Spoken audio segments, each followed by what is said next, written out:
Henny, I shrunk the drag queens. Well, honey, my expectations have been dropped a tad tiggle bit, okay? We had a top 5 where the stakes are so high, they were given an acting challenge that, We had an excellent runway, a great lip sync, well, song, and results may vary. Child, this is gonna be a short one, but let's get into it. Cue my theme music.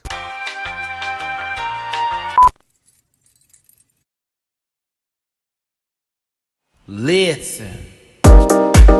Yeah. Yes, God.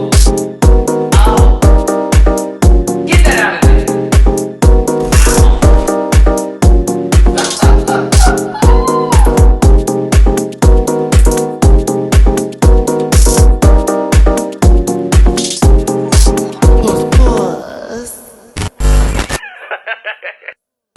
Hey everybody, it's your boy Matty Rants. Thank you so much for tuning into the channel. Do me a favor, hit that like button, share, and subscribe to the channel. Become a part of my Rant Pack family. I love y'all so much. Hey Rant Pack, what's the giggle? I wasn't laughing tonight.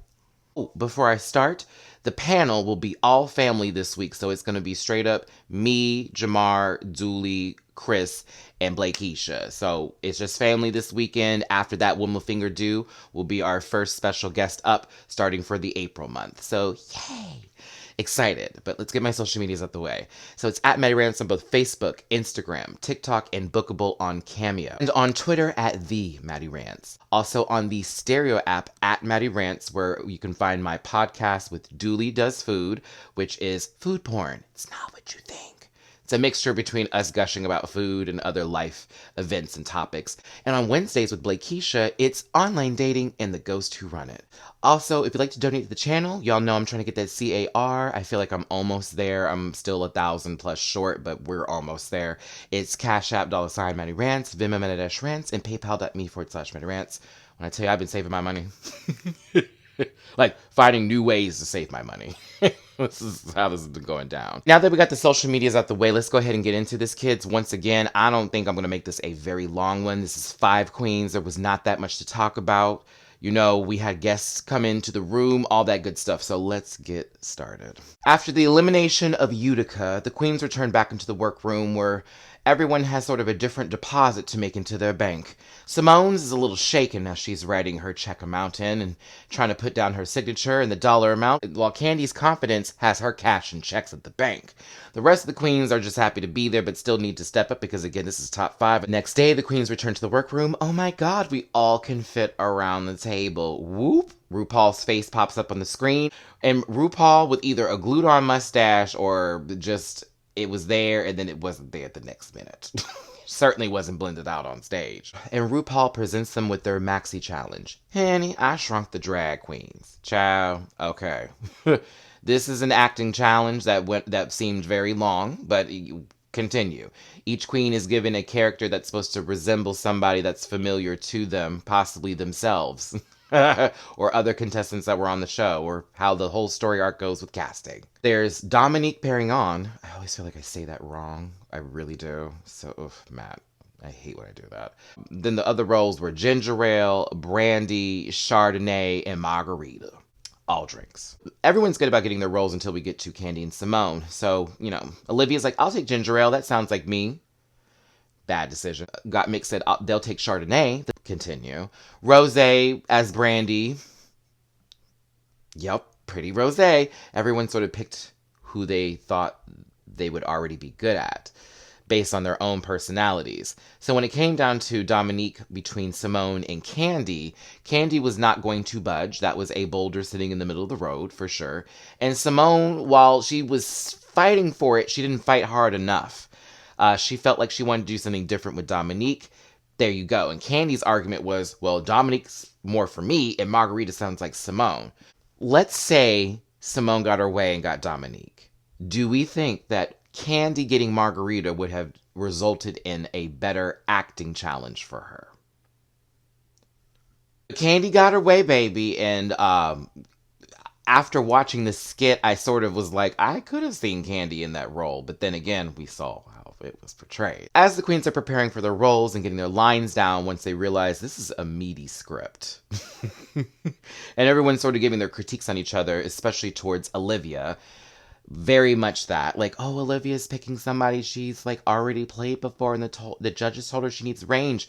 Yes, but then again, we've also seen other people on the show with very little range pass on by throughout the season for all 3,765 episodes that we've watched. We've seen people get pushed with the same shit. I'm just saying. And to top this all off, before I go any further into this, let's be clear here. The narrative was set at the beginning of the episode. One person's feeling really high, the other person's feeling really low, the other one's not getting that much camera time, and the other two are there. You know how this plays out, especially when the babies are super duper uber confident. Like, oh, I'm about to graze through this one. And what happens? Anywho, I was a little bit perturbed with the edit in a sense. Like, okay, yeah, I get it. This is just, it's 5 of them. Like, this is going to happen. But it just I felt very led to the finish line here. I felt like someone was walking me down through this. Like, by the way, this is about to happen. So, shh. Don't worry, we're just going to walk over gently. Very that this episode. Now, since the pandemic has been going on and they still want to have guest celebrities show up, they show up on a giant screen and do a video call with the queens. We already saw Anne Hathaway do this, and that was kind of fun. But this week's special celebrity guest is none other than our favorite POC actress, tree actress, can play any role Sorry, I cannot stand this lady. Scarlett Johansson was a special guest today and gave acting tips. Matt, don't be hating on Scarlett. Did. Nope, girl, please. I'm still mad at her for saying when she had to fight Thanos, and I thought, wait a minute, Black Widow didn't fight Thanos. Like, was she ever near the man? I don't remember that. Did that happen? Did she jump on top of him and do a little circular move around him, spin around the man? Like, did that happen? Could have swore she jumped off a cliff. And her and Hawkeye were fighting for the privilege of dying first. Under the Skin and maybe like 2 other movies, yeah, but it hasn't been really that. I haven't been that much. No. I was happy when Colin showed up. He's one of my favorite people on Saturday Night Live. For the weekend update. She gave advice on acting. Some people may have taken it and others asked questions that were maybe related to things that happened prior to her showing up, and that's it. When it came time to shoot the scenes and they were going through it with their directors, which is Michelle and Carson, did it seem very short to y'all? Maybe they were preparing us for that very, very, very, very, very long skit. It just kept going. It's like, Candy, go bigger.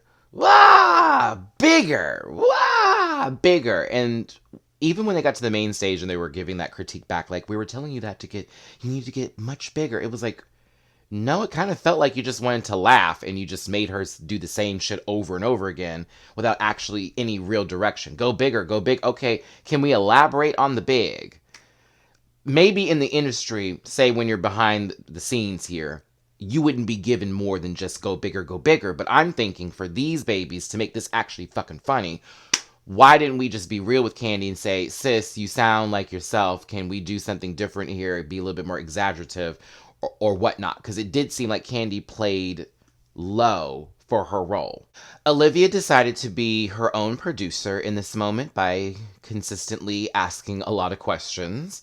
About if she should turn a specific way or if a note was given based off of what was being said in confessionals, because, it was like, okay. But yeah, Olivia had a little bit of trouble here with taking direction from what we saw.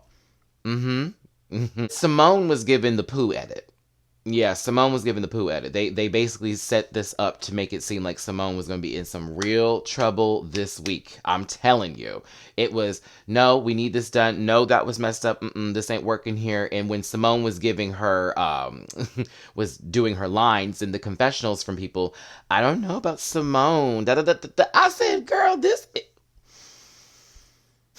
The highs and the lows from Simone through the season, I see y'all giving that. Go ahead, babies. Rose fucks up her line, and then Carson and Michelle are like, oh, she's perfect. She's such a great actress. What?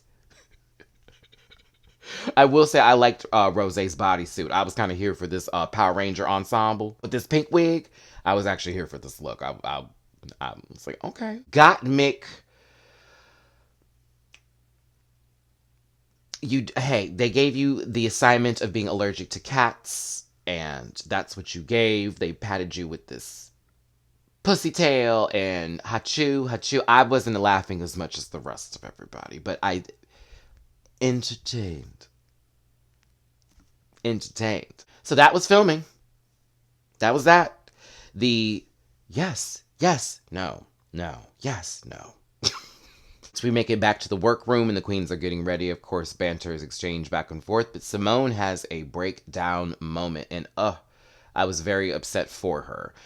Simone is going through it through the pressure of wanting to succeed, but also feeling like that the idea of her winning or the amount of pressure from others expecting her to win is weighing her down, and it's not wanting to disappoint people in the process of this journey. It showed House of Avalon was back there, the household she's a part of in LA, and then of course her friend Gigi. And Simone crying that made me upset. I didn't like seeing Simone cry. I got upset, like, oh no, my sis. I just wanted to go hug Simone in that moment, like, sis, it's okay. Calm down, baby. It happens. I go through this all the time. With this channel, I'm trying so hard to make this work and be successful. I got people shading me on the side that are supposed to be friends. It's a lot, you know what I mean? And you're just trying to elevate more. And then you also ask yourself, what is your definition of success? And it can drive people crazy. It can really add a huge amount of pressure onto someone. So I definitely felt where Simone is coming from. You could tell Candy is feeling this through the episode. Like the confidence is there, but it's almost like, bitch, I made it this far compared to my sisters. Like, to go home now would be insane. And of course, Olivia has something to prove with not just being this high contender in the beginning and now completely low at the end. Rose is just trying to make up for lost time here. How dare you put me in the pork chop loading dock? And Got Mick is having a good time. I think, to me, that's how Got Mick takes this competition. Like, yes, they're in the competition, but they're having more of a good time than I think they're having more of a good time than others, or at least now in the later episodes. So for the actual Henny, I Shrunk the Drag Queen skit, I'll be real with you. This wasn't my favorite. We're in the workroom and, you know, she's evil because we said her name as far as who should go first. So she shrunk us and we're dealing with all this crazy stuff and dot. Y'all, I don't have a lot to give for this. So I apologize if you wanted a full on gushing moment because you thought it was your favorite skit, but it was not for me. I was bored boots. I went to the kitchen on my Instagram live and made something to eat and came back. It was still going. I rewatched it again this morning to see if I missed anything. No. Let's keep it cute. Olivia played what Olivia does, which is the happy character that continuously smiles until the last part of the scene where she gave that great Designing Women reference when the lights went out in Georgia, that moment. You know, that the lights went out in Georgia, that moment. Okay, that was good, but the rest of it was flat the whole time. Candy was so underwhelming, it was ridiculous. It was very, not only was she just herself, but it was like a lower version of that. It was like batteries low. Nope, didn't like it at all. Rose knows how to hit her marks whenever she does her lines, so it's hard for me to be very critical of Rose because delivery is there. She cannot help the script is shit, okay? You signed on for the movie. That's what happened to Rose. I needed the money. I just signed on for it. I just was trying to have some work in between before my next gig. That's all. Got Mick got stupid. It was... I did not like the skit. And Simone was Jennifer fucking Lewis once again. And that's her comfort zone. Okay, we got it. But I don't need any more acting challenges. Oh, wait, are there still 45 episodes left of this season? I don't know. They could have given us a top 4 that lasts for 3 more episodes. But yeah, I just was underwhelmed, y'all. I'm sorry. I don't want to be a Debbie Downer here. But yeah, this was not the bee's knees. This was not the tits. This wasn't it. It was boring boots. It was boring boots. I don't really have anything else to add to it. Michelle Visage is in the skit. Yep. All right, let's get to the runway. Bring it to the runway, please. Clap, clap. Category is Haute Pockets. Haute Pockets. Haute Couture Pockets. Pockets, emphasis on the pocket. It's pockets. Pocket. Pocket. Rupaul. It's okay. I don't hate it. This wasn't my favorite. It's okay. It's okay. I really don't have much to give on this one, y'all. I thought it was just a decent look. I really wasn't blown by anything. Of course, I've seen it, but then the dress itself was decent. It didn't give me va va voom, and I like a little va va voom moment from RuPaul, but it was cool. It was cool. Cynthia Erivo is the guest judge here, and that is my girl from Harriet, as well as from this Aretha Franklin documentary. I'm waiting on Jennifer Hudson before I make my decisions here. And also, Mama is an excellent actress. Cynthia is this close to an EGOT. She has an Emmy, she has a Grammy, and she has a Tony, but she needs the Oscar. She's almost there. Michelle looked good and Carson was there. All right, let's get into it. Bring it to the runway, please. First up is Simone. I got something in my front pocket for you. Okay, that was a South Park reference. If you got it, I love you. In the comment section, for that matter, what episode am I talking about? I got something in my front pocket for you. Simone, I got the Paramore reference immediately. The jean jacket, the jean pocket with the fucking zipper is everything. Epic, epic, epic. Fashion. You have not disappointed me. Well, I didn't like that yellow too much. This season, you have slayed the runway. Category is Simone Eats. Okay? Category is Simone Eats. This was puss. This was everything. I love this so much. Ooh, high drag. All of that. Editorial. Put it in a magazine. Clip. Olivia is next. Olivia, you looked lovely. Pretty, cute, adorable. There were pockets on your dress, and your wig was right. I did not see the lining. I even looked in Untucked, and if I missed it, I missed it. But I thought your wig was on right. Everything was fine. It looked good. That is, we close it right there, sister.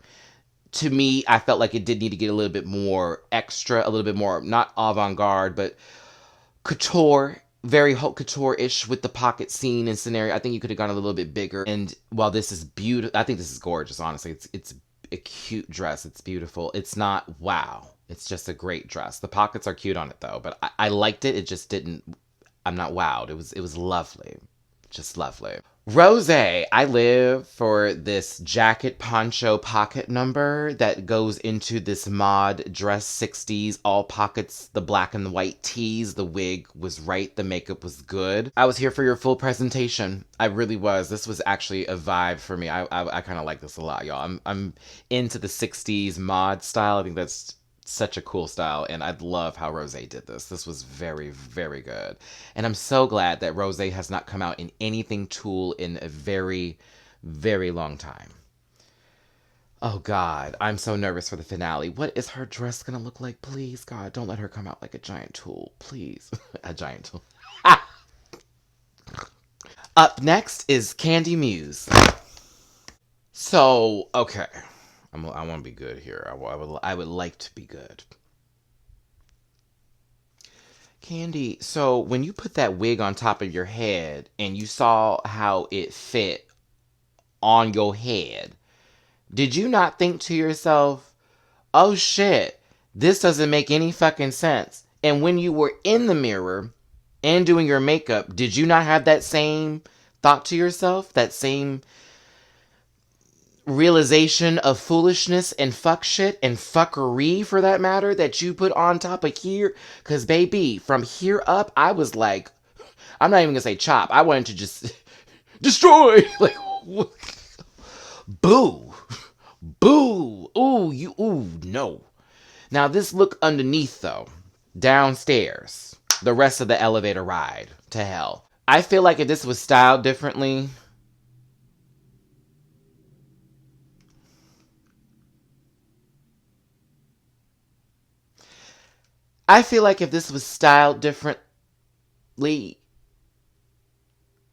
no, I don't like this. This is a boot haya chop, a fierce chop. Oh my God. It's, just throw it in the blender.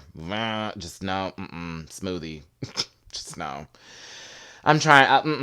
I didn't like the look. I thought it was just a mess, to be honest with you. I thought the hair and the makeup was, of course, the worst part about it. That wig don't you ever do an asymmetrical bob again in your life. Your head is not shaped for that. Be mad. I do not hate you, Candy, but I could tell, sister, that did not belong on your scalp. No, not that bob. And the makeup looked a fool. It really looked like you were rushed. It just looked like, oh, okay, girl, I'm about to just do all this. They gon' like it. They gon' like me. They already like me, girl. They ain't gonna be mad. Last and certainly not least is Got Mick. A Hercules reference I was sold on. Flasher tease, that's like the joke of it all. But the fact is that when Got Mick came out in that trench, which was already severe, it was severe, and that good wig, and I was here for the makeup. And she opens the jacket with all those watches. It's the dress underneath that really sells it. I live for the dress. I live for the jacket moment with the watches and how it opened up and it's the pockets. It was playful. It was cute. It was fabulous. It was puss. Yeah, I thought Gottmik, Simone, and Rose ate the runway, which really set us up for who we could feel would be in the bottom here, just based off the runway alone. Not even getting into the acting challenge. Judging takes place, and I was actually happy this time that they were honest with Candy, because, you know, it's been a weird season of not telling full critiques to half the queens and giving certain stuff that didn't need to be said. But that part I actually gave some time and attention to. But the question of all questions is asked on the runway, the messiest one of all. One of our favorite questions. Who should go home and why? Everyone said Olivia.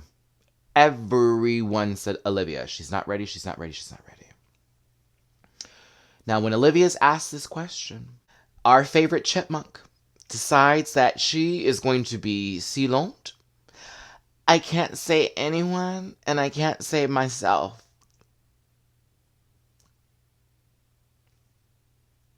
Girl, whack. I love you, Olivia. You know I do. You one of my favorite Luxes. I love you, Olivia. I love you. Bitch, when I tell you sent your ass home right then and there. The moment you chose silence, RuPaul sent your ticket home. I bet you money. Had you had given a full, clear answer and like a really strong noted one, Olivia, this would be a different conversation. Because I still feel the lip sync outcome was not correct. But that's just my opinion. It's just mine. It's not correct. It's not what happened. It's just my opinion. Once Olivia had that whole moment of, well, I'm not going to say nothing because I just can't. And then we take a huge 2-minute break of her needing to think of a name, which honestly, she wanted to say Candy from Jump Street. Because that's what I would have said. And if I had gone backstage and this bitch would have argued with me, we would have argued. And I would have said, I said what I said. What you said was stupid. Nah, I wasn't stupid. You have been getting passes. You have been going through here. Girl, they didn't read you for that green outfit you wore for the Beast thing. I'm still pressed about that. Like, what? I'm choosing Candy after a 5-minute pause, which, was she afraid that Candy was going to go off on her backstage and she didn't want that energy?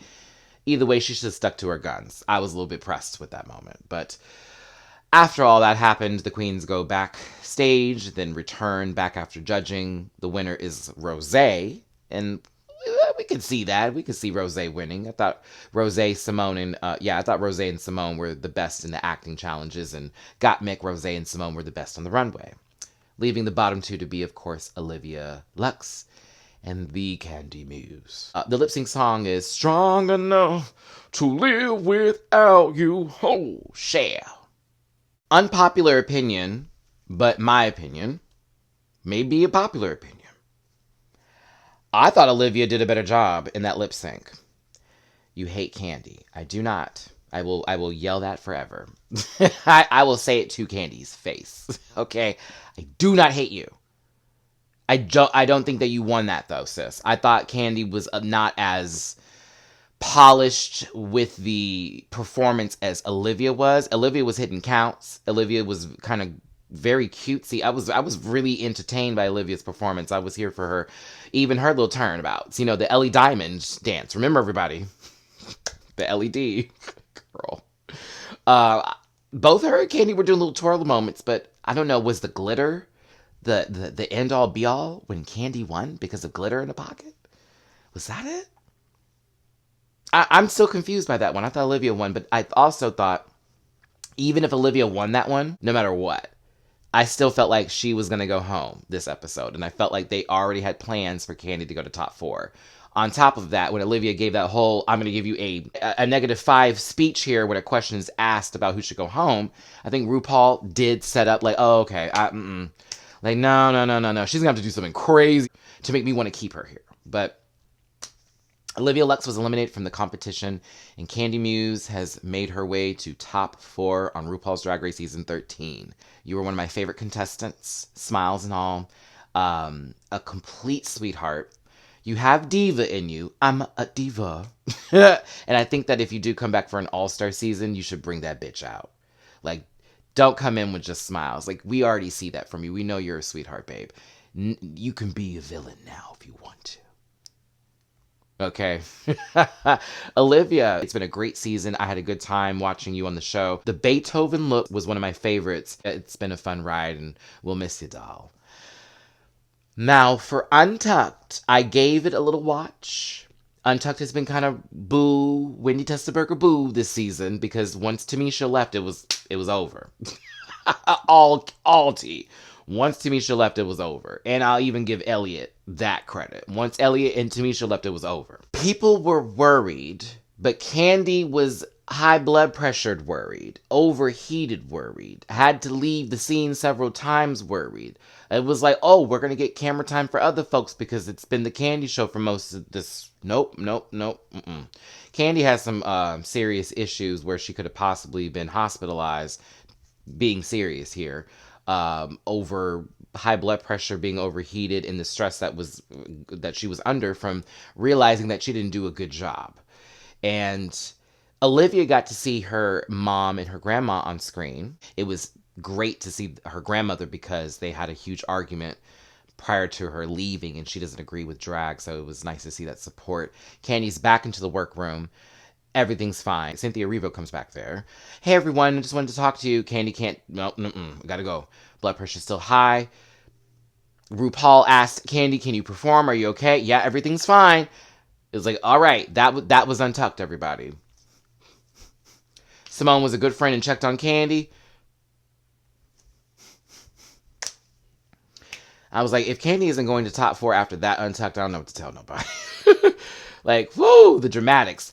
But I'm glad Candy's okay, not to downplay that situation at all. I'm glad she's okay. The top 4 has been chosen, everyone. We have Rose, Gottmik, Simone, and Candy Muse, leading us to the finale. Thanks everyone for tuning in today. Don't forget to hit that like, share, and subscribe button. I am so sorry if I felt a little drained this episode. It's very, very early in the morning right now. See? Someone brought out their little pissy ass dog to use the bathroom. It's very early in the morning. So I apologize if I sound just a tad bit low here, but Lord, this episode was also not filling my cup up, okay? Thanks again for tuning in. Don't forget we have the panel on Sunday, podcasts on both Monday and Wednesdays. Mondays with Dooley, Wednesdays with Blake Keisha. The Matt and Mar show will also be back. We're doing it twice a month on the Stereo app. Be giving the date soon for me and Jamar's next show. Yeah, a couple other things coming up here and there, and I'm excited about, and that you will soon see. And again, thank you for your support. Thank you for tuning in. Take care, everybody. Hugs and kisses. My best love and wishes to you. It's your boy, Matty Rants. Talk to y'all next time.